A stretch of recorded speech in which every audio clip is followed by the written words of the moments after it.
തീരദേശ ഹൈവേയിലെ നിർദ്ദിഷ്ട ഫോർട്ട് കൊച്ചി വൈപ്പിൻ തുരങ്ക പദ്ധതി ഉടൻ നടപ്പാക്കണമെന്ന് NCP-S വൈപ്പിൻ ബ്ലോക്ക് കൺവെൻഷൻ ആവശ്യപ്പെട്ടു. ഗോശ്രീ സമാന്തര പാലങ്ങൾക്ക് അടിയന്തര നടപടി വേണമെന്നും ആവശ്യമുന്നയിച്ചു. മുനമ്പം ഭൂപ്രശ്നത്തിൽ പരിഹാരം കാണാൻ പരിശ്രമിച്ച LDF സർക്കാരിനെ അഭിനന്ദിച്ചു. നായരമ്പലം സായുജ്യം ഹാളിൽ നടന്ന കൺവെൻഷൻ സംസ്ഥാന ട്രഷറർ PJ കുഞ്ഞുമോൻ ഉദ്ഘാടനം ചെയ്തു.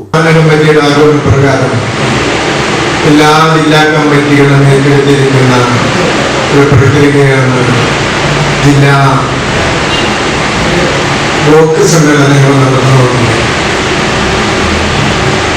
എറണാകുളം ജില്ലയിലെ 14 സ്ഥലത്തിൽ 9 സ്ഥലത്തെ ബ്ലോക്ക് സമ്മേളനവും കഴിഞ്ഞു.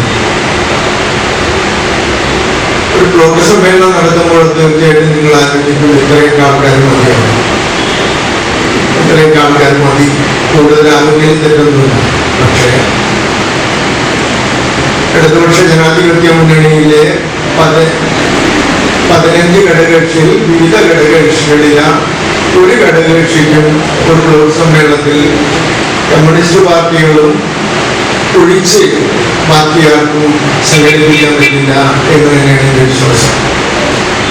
ബ്ലോക്കിലും മണ്ഡലത്തിലും ഉള്ള ഏറെ പ്രമുഖരായ ആൾക്കാരാണ് ഈ പരിപാടികളിൽ പങ്കെടുക്കുന്നത്.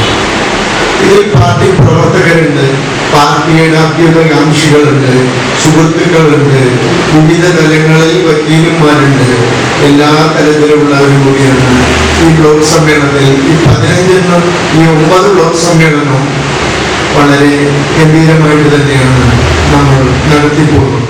ബ്ലോക്ക് പ്രസിഡന്റ് MH റഷീദ് അധ്യക്ഷത വഹിച്ചു. ജില്ലാ പ്രസിഡന്റ് TP അബ്ദുൾ അസീസ് മുഖ്യപ്രഭാഷണം നടത്തി. സംസ്ഥാന ജനറൽ സെക്രട്ടറി VG രവീന്ദ്രൻ, ജില്ലാ ട്രഷറർ പ്രമോദ് മാലിപ്പുറം, രാജു തെക്കൻ, VJ ഹൈസൻസ്, NG Thomas, VX Benedict, AK സുമദത്തൻ എന്നിവർ സംസാരിച്ചു. പൊതുപ്രവർത്തന രംഗത്ത് 50 വർഷം പൂർത്തിയാക്കിയ PJ കുഞ്ഞുമോനെ ആദരിച്ചു.